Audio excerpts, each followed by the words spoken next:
you a different era of history to research. And the question is, what impact did your era have on the modern world? So Sarah, your group has the ancient Greeks. Ravi, you've got the Romans. And Danny's group gets, yes, a bit of a challenge for you. You get the Middle Ages. Some even call it the Dark Ages. Boring. See how you get on. Yes, miss. So, Serene, yes, you get the Renaissance.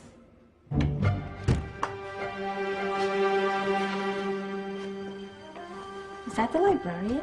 I guess so. How are the Dark Ages going to have anything to do with us? Excuse me. Sorry to bother you. What do you want? We need to find out what impact the Dark Ages had on the modern world. Never was a period of history so poorly named. Don't touch. It's priceless. And I suppose someone's been filling your head with the usual nonsense, eh? 1,000 wasted years. A black hole in history, am I right? Yeah, sort of. You see, it's always the same. You assume it was all mud, disease, death and destruction, with marauding mobs of barbarians ripping down the good of former civilizations, burning and plundering as they went, nothing of any worth invented either, eh? Oh, no. Go on, Beofrey. Sorry to bother you. Come on, it's probably not worth it. Everyone knows that the Greeks and Romans invented everything anyway. Oh, did they now? And you're sure about that, are you? You know, I might just have something for you. You seem to be up to the task. I suppose I could... Follow me. I've got just the book for you.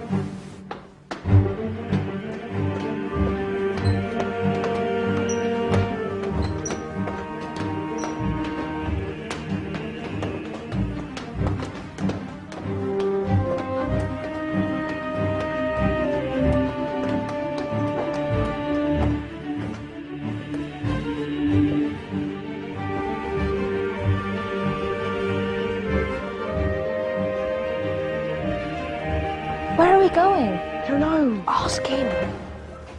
Excuse me.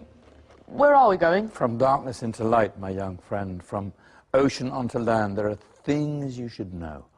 Oh, yes, indeed. Yes, indeed.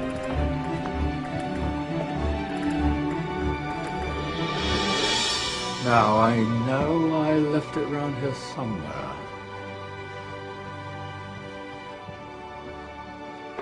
Ah, here it is. Now,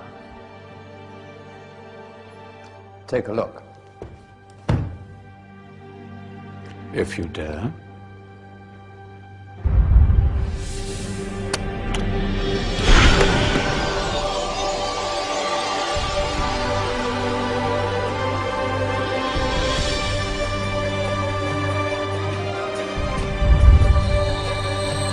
What's going on? Welcome to the Dark Ages, or as it should be known, the Golden Ages. Who are you? I am Al-Jazari, engineer and ingenious inventor. I thought you said this was the Dark Ages. It doesn't look very dark. That's because it's all a matter of perspective, my soon-to-be illuminated friend. Of course, there are parts of the world that weren't dark at all, but in a civilization that stretched from Spain to China, the golden rays of discovery and invention shone over everything. What civilization? The Muslim civilization, my young friend. Through scholars and scientists of various faiths, some of the most important discoveries known to man were made at this time. Discoveries that drew on knowledge of the ancients, but have more connections with your modern world than you could possibly ever imagine. Like what? Well, all sorts of things. I've got to get a picture of this. I knew it was a good idea. Who are you? Allow me to introduce Ibn al-Haytham, a great scientist whose ideas led to the invention of the camera. You invented the camera? I laid the foundations for modern cameras by explaining how our eyes work. I found a way of projecting an image onto another surface through a small hole in a dark room, later called camera obscura. Think of all the things that evolved from this discovery. Cameras, cinema, all share the same principle. Cool. Look out below! Who's that? That's my good friend, Abbas ibn Farnas, who gazed up to the heavens, passionate in his belief that man could fly. Whoa. Indeed, he dared to dream about flying 1,000 years before the Wright brothers. Do you know you all take your jet-setting holidays for granted, so it only seems fair to remember Abbas ibn Farnas? Stand by. I'm ready for takeoff.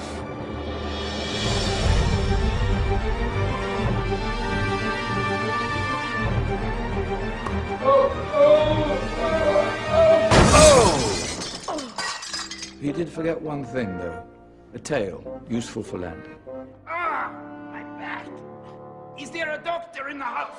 Did someone call? Ah, my old friend, why don't you introduce yourself to my young guests? I am Abul Qasim al-Zahrawi. Many call me the father of surgery. Did you actually do surgery back then? Of course we did. In fact, many of the surgical tools that I invented are still used in your modern hospitals. Excuse me, a patient needs my attention. Scalpel? I think I may need some stitches. In that case, I'll use catgut. Catgut? From the gut of animals. Perfect for stitching up internal wounds. Your surgeons are still using it today. Sorry, mustache.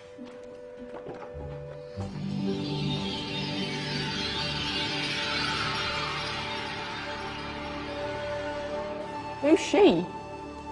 That's Maryam al-Astrolabi, one of the many brilliant women of her time. She made sophisticated astrolabes.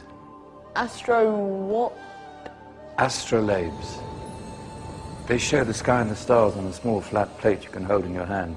Think of them as ancient calculating or timekeeping devices. Today you have your watch, your compass, satellite navigation, helping people and explorers travel the world. Science at its brilliant best. And all these things were developed during the Golden Ages. Yeah, that's just the tip of the iceberg.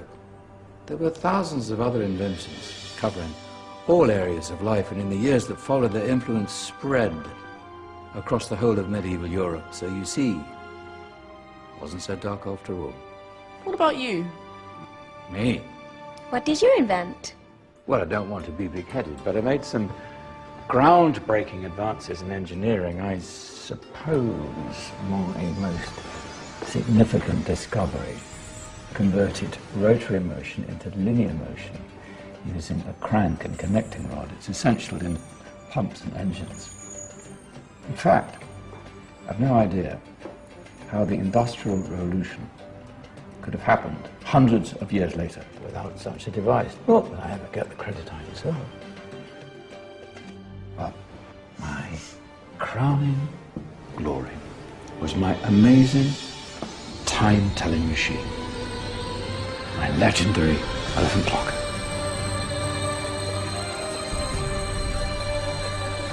It's a clock. Yes. Dozens of components collected from different cultures around the world. Indian, Greek, Arabian, Egyptian, Chinese. Wow. A United Nations clock. That is pretty cool. Does it actually tell the time? Well, yes, of course. If it wasn't for me, thousands of people would be late for everything. Speaking of time, we'd better get you back. And remember, Spread the word. This is a golden age, and I've only shown you a tiny part of this wondrous time. There are countless other scientists and inventions directly connected to your modern world. You're just going to have to find out for yourselves. No, wait!